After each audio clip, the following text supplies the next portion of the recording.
स्वागत है आपका हमारे यूट्यूब चैनल पर, जहां आज हम आपको सुपर टेट 2019 के मैथ्स के पेपर का सॉल्यूशन करेंगे। तो चलिए बढ़ते हैं पहले क्वेश्चन की तरफ। पहला क्वेश्चन है, for what value of b the inequality b square plus 8b greater than equal 9b plus 14। इसको या तो इक्वेशन की तरह सॉल्व कर लीजिए या फिर इसमें हम ऑप्शन पुट कर सकते हैं। तो हम पहला ऑप्शन पुट करते हैं। देखिए इसमें पहला ये है, इसको b को इक्वल मान लीजिए -5 के, तो इसमें पुट करने के बाद ये आ जाएगा 25 माइनस 14, 9 5 45 और 14। तो इसको सॉल्व करेंगे, ये बचेगा -15 और ये कितना, ये बचेगा -31। तो पहला ऑप्शन तो सेटिस्फाइड कर रहा है इसे, लेकिन क्या दूसरा कर रहा है? तो दूसरे को ट्राई करते हैं। बी स्क्वायर यानी कि इसको रफ कर लेते हैं। बी इक्वल टू 4 रखते हैं, ठीक है।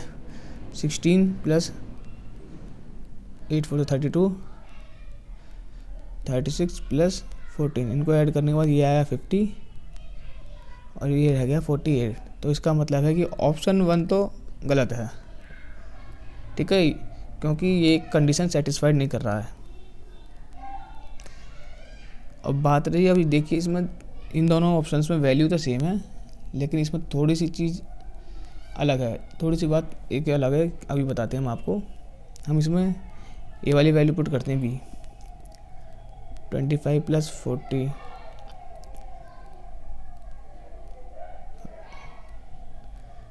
ये आएगा 45 प्लस 14, 65 59। तो ये पहला तो ऑप्शन सेटिस्फाइड कर रहा है।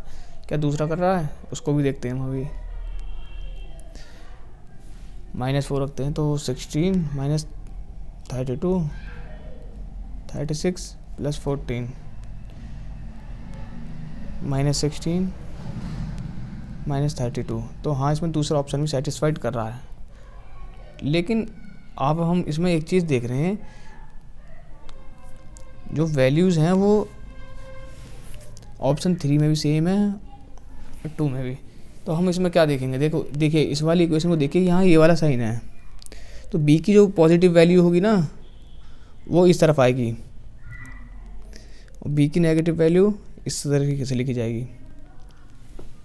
तो आप देख लीजिए इसमें ऑप्शन कौन सा है जो इसको मैच कर रहा है। तो इसमें एक ही ऑप्शन ऐसा है जो कंडीशन को सेटिस्फाई करेगा, वो है ऑप्शन नंबर 2। अगला क्वेश्चन देखते हैं। If the height of 2 cones are in the ratio 1:4 and their diameter are in the ratio 4:5, then what is the ratio of their volumes. तो इसमें हम देखिए कुछ नहीं करेंगे, इसको C1 C2 कुछ नहीं करना हमें। देखिए पाई से, अब देखो पाई इसका फॉर्मूला लिखने से पूरा कुछ नहीं होगा, ऊपर भी पाई आएगा नीचे भी। तो हमें क्या करना है, देखिए 2 बार इसकी हाइट आएगी, ठीक है, r² आता है और एक बार आता है h। तो हम क्या करेंगे, इसका रेशो जो है, एक तो डायमीटर्स का जो रेशो होगा वही रेशो रेडियस का भी होगा उसका। तो इस तरीके से लिखते हैं 4 × 4 5 × 5, ठीक। अब इसकी जो हाइट का रेशो वो लिख दीजिए, 4 से 4 कट होगा, ये 4 से 4 कट, ठीक है, 4 × 4, तो इसका रेशो ये आएगा। तो इसका ऑप्शन है 1। तो अगला क्वेश्चन की तरफ बढ़ते हैं। The average of first 9 natural prime number is. तो हमें उसके लिए सबसे पहले नेचुरल प्राइम नंबर लिखने पड़ेंगे 9, ठीक है। 2 3 5 7 11 13 17, इसके बाद कौन सा आएगा 19 और 23। जब इन सब को आप जोड़ोगे, ऐड करने के बाद इसका जोड़ आएगा 100 और अपॉन 9 एवरेज निकालने के लिए, ठीक। तो इसमें तो इसको डिवाइड करने के बाद आएगा 11, आंसर ऑप्शन 4। तो अगले क्वेश्चन की तरफ बढ़ते हैं। इसमें दिया हुआ है 2916 का अंडर रूट करने पर 54 आता है, तो इसकी वैल्यू पूछी हमसे। तो इसमें हम क्या करेंगे, सबसे पहले 29.1 16 पॉइंट हटाया, 2 0 बढ़ा ली, अंडर रूट निकाला, तो ये हो जाएगा 54/10। ठीक है, तो ये होगा 5.4। तो इससे हमको देखो इजीली हम निकालेंगे इसमें। देखिए अब इसको रहने दीजिए, हम डायरेक्ट निकालते हैं। देखिए इसका अब तो हमने देखा इसमें दो नीचे 2 0 बढ़ेंगी तो पॉइंट आएगा एक बार, तो पहला आ जाएगा 5.4। अब देखिए इसमें कितनी बढ़ेंगे, 1 2 3 4 4 0, यानी कि पॉइंट आएगा 2 बार, तो 0.54। अगले में देखते हैं 1 2 3 4 5 6, यानी कि 6 का आधा 3, तो 0.054 प्लस इसके में कितना, देखिए 1 2 3 4 5 6 7 8, 8 का मतलब आधा करने पर 4, 0.0054। अब इसको जोड़ लीजिए तो देखिए 4 4 4 549 549 549 और 5, यानी कि ऑप्शन 1 इसका right answer. The sum of 3 number is 98, तो उसमें सम दिया हुआ है, उनका नंबरों का रेशो दिया हुआ है। तो हम क्या करेंगे, इसको देखो 2 2 3 और 5 8। ठीक है, इधर भी 3 आ जाएगा, इधर 5 आ जाएगा, तो 10 15 24 ये हो जाएगा इसका रेशो। तो इनको जोड़ने के बाद आएगा इसका 49। ठीक है, तो 49 इक्वल है 98 के, 1 यूनिट 2 के बराबर। तो इसने सेकंड नंबर पूछा 15 2 जा 30, सीधा ऑप्शन आपका 3 हो गया इसका आंसर। अगला क्वेश्चन की तरफ बढ़ते हैं। If a regular hexagon is inscribed in a circle of radius r, then its perimeter is.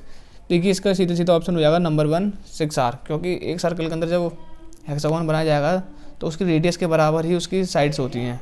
ठीक है, अगला क्वेश्चन तरफ बढ़ते हैं हम जल्दी से। The incentre of a triangle is determined by, इसका ऑप्शन है, मतलब इसका आंसर है ऑप्शन 2। ठीक है, एंगल बाइसेक्टर। एंगल बाइसेक्टर से ही उसके इंसेंटर का पता करते हैं, जिसको हिंदी में बोलते हैं अंतः केंद्र।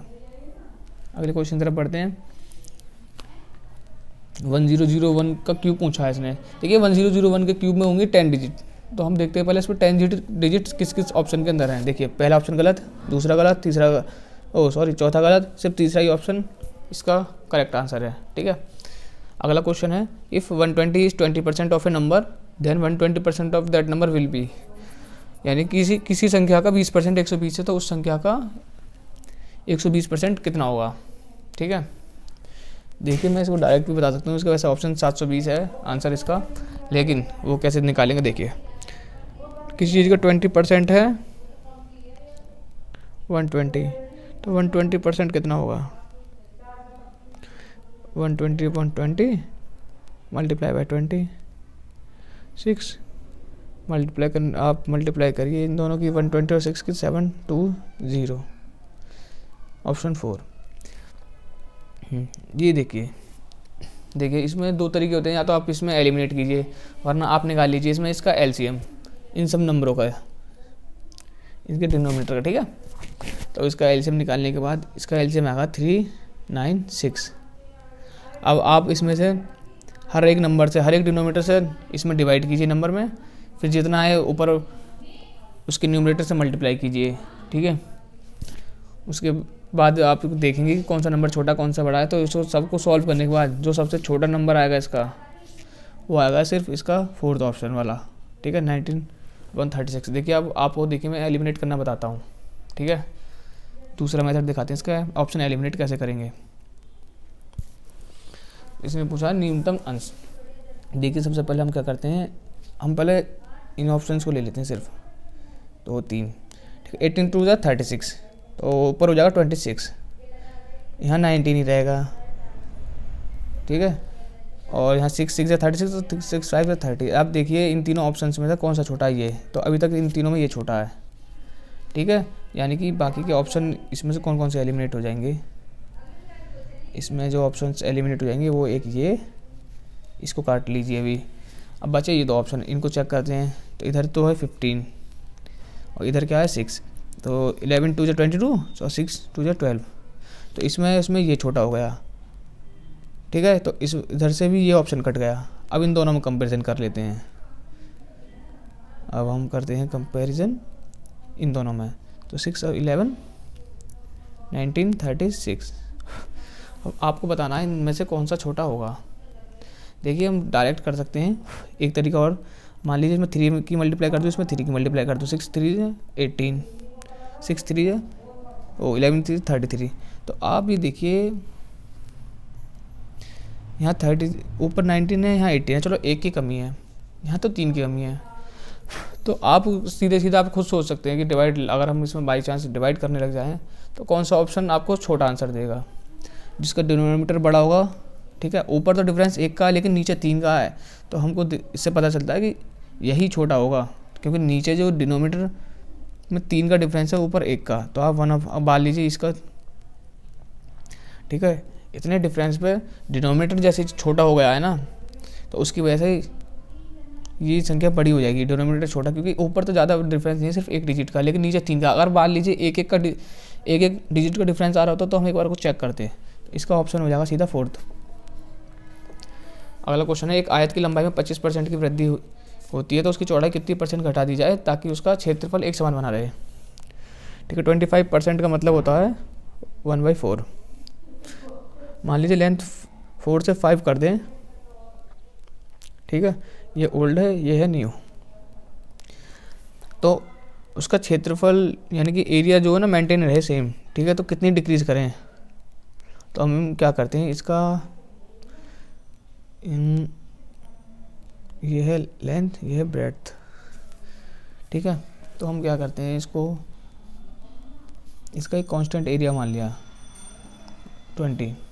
मान लीजिए एरिया पहले भी 20 है बाद में भी, तो इधर 5 लिखें, तो इधर 4 करना पड़ेगा उसके लिए तो हमें जो है 5 से 4 घटाना पड़ेगा। ठीक है, तो 1 यूनिट का कितने पर, 5 पर। इसका परसेंटेज निकाल लेंगे 20%। 20% हमको कम करना पड़ेगा, ऑप्शन 2। अगला बढ़ते हैं, 1.27 बार बराबर है, तो इसका क्या है, देखिए 127। ठीक है, बार आ रहा है तो 1 घटाएंगे और 99 से डिवाइड, 126/99, 9 से डिवाइड 14, 11, तो ये हो जाएगा 14/11, ऑप्शन 3। अगला बढ़ते हैं, एक धन चक्रवर्ती ब्याज की दर से 15 वर्षों में 2 गुना हो जाता है, यह 8 गुना हो जाएगा। ठीक है, a sum of money double itself 15 year with compound interest, it become 8 times in. तो देखिए मान लीजिए है ए है या बी। ठीक है, 15 साल में, ठीक है, 1 रुपये से 2 रुपये हो गए। तो अब कंपाउंड इंटरेस्ट में हमें पता है कि जो हमारे पास ब्याज मिलता है ना, उस पर भी ब्याज मिलेगा हमें। ठीक है, 15 साल में 2, तो यहाँ से आगे फिर 15 साल लगेंगे, 2 का दुगना हो जाएगा 4, यानी दुगना हो रहा है। ठीक है, फिर 15 साल, 4 का दुगना 8, तो कितनी बार, 15 साल कितनी बार, 1 2 3। इसका मतलब ऑप्शन 3 था, 45 ईयर्स में। देखिए इस क्वेश्चन में हम क्या करते हैं, वैल्यू पुटिंग मेथड यूज करेंगे। ठीक है, अगर हम x, y और z को 1 1 1 रख लें, ठीक है, तो x, y और z इक्वल टू 1, तीनों में 1 1 रख लिया जाए तो ये हो जाएगा a बराबर b बराबर c। ठीक, और ये वाली कंडीशन इस वाली कंडीशन को भी सेटिस्फाइड करेगी। ठीक है, तो अब हमें क्या करना है, अब हमें वैल्यू पुट करनी है इसके अंदर, ऑप्शंस के अंदर। ठीक है, और देखना है कि कौन सा ऑप्शन एक्स वाई जेड की वैल्यू 1 1 रखने पर आंसर 1 देगा हमें। तो पहले में रखेंगे, ये देगा 1/2, ये गलत। ठीक है, क्योंकि एक्स और वाई जोड़ के 1 1 2 ऊपर, ये गलत हो जाएगा, ये इनफाइनाइट हो जाएगा, तो ये गलत। ये ऑप्शन भी सेटिस्फाइड नहीं करेगा, सिर्फ एक ही ऑप्शन है जो हमें सही आंसर देगा, 2 × 1 × 1, 1 + 1 2, 2 से 2 1, तो सिर्फ 4th ऑप्शन ही इसका सही जवाब। आगे बढ़ते हैं, ये एक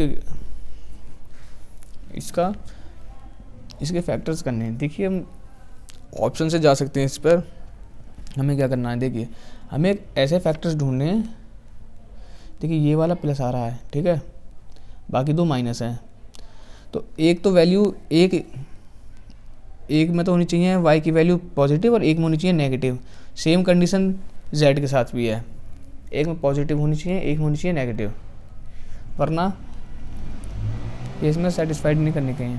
तो देखते हैं हम कौन कौन सी ऐसे हैं जिसमें एक तरफ x पॉजिटिव हो, एक तरफ y पॉजिटिव हो, एक तरफ z। तो देखते हैं, और अल्टरनेटिव होनी चाहिए क्योंकि ये वाला प्लस दे रहा है यहाँ पर। तो चेक करते हैं, देखिए पहले ऑप्शन में इधर ये सारे पॉजिटिव हैं, ये नहीं हो सकता, इधर ये दोनों नेगेटिव हैं और इधर भी ये नेगेटिव है, तो ये भी नहीं हो सकता। ठीक है, इसमें देखिए एक ये नेगेटिव है, एक इधर नेगेटिव है, ये हो सकता है एक बार को ऑप्शन 3। लेकिन अगला चेक करते हैं जिसमें दोनों तरफ ही y नेगेटिव है, तो ये भी नहीं हो सकता। तो ऑप्शन 3 इसका राइट आंसर होगा। ठीक है, the ages of 6 students in a class are given as 13, 14, 18, 16, 19, 12, their median will be. तो इसको हम पहले ऑर्डर में लिखेंगे, 12, 13, 14, 16, 18, 19। ये कितने डिजिट्स है? 3, 6। ठीक है, 6 डिजिट्स। तो इसमें अब क्या करेंगे, देखिए तो इसके लिए 3rd + 4th उसका हाफ कर लेंगे, जो भी नंबर होगा। 14 और 16 हाफ, इसका आंसर आएगा 15। 15 ऑप्शन में नंबर 2 ऑप्शन इसका करेक्ट आंसर। अगले चलते हैं। हाँ, तो इसमें मीडियन, मोड और मीन के बीच में रिलेशन होता है एक। ठीक है, तो इसमें कौन सा ऑप्शन ठीक होगा? तो इसका जो रिलेशन होता है ना, वो होता है मीडियन का 3 टाइम्स इक्वल होगा मोड के और मीन के 2 टाइम्स एडिशन के। ठीक है, तो इसमें ऑप्शन 2 ही इसका आंसर होगा, ऑप्शन 2। अगला क्वेश्चन देखते हैं हम। If a person loses 20% of selling price, then what % of loss will be made on the cost price. अगर एक व्यक्ति को सेलिंग प्राइस पर 20% की हानि होती है, ठीक है, एक आदमी को 20% की हानि होती है सेलिंग प्राइस में, तो ये पूछ रहा है सीपी पर कितनी होगी। ठीक है, इसमें हम SP = 100 मान लेते हैं। अगर SP पर लॉस होगा तो कितने रुपए का लॉस होगा? 20%, तो यानी कि 20 रुपीज़ का लॉस। ठीक है, तो ये पूछ रहा है what % of loss will be made on cost price. तो कॉस्ट प्राइस पर कितना लॉस होगा? तो CP जो होता है, ठीक है, CP क्या होगा? CP जो होगा SP + लॉस, तो 120 हो गया CP। अब CP हमारा 120 है, तो हमसे CP पर लॉस पूछ रहा है अभी ये। तो 120/20 × 100, ये हो जाएगा 50/3%। ऑप्शन 4 इसका राइट आंसर होगा। ठीक है, so thank you for watching my video. अगर आपको वीडियो पसंद आई हो तो वीडियो को लाइक करें, चैनल को सब्सक्राइब करें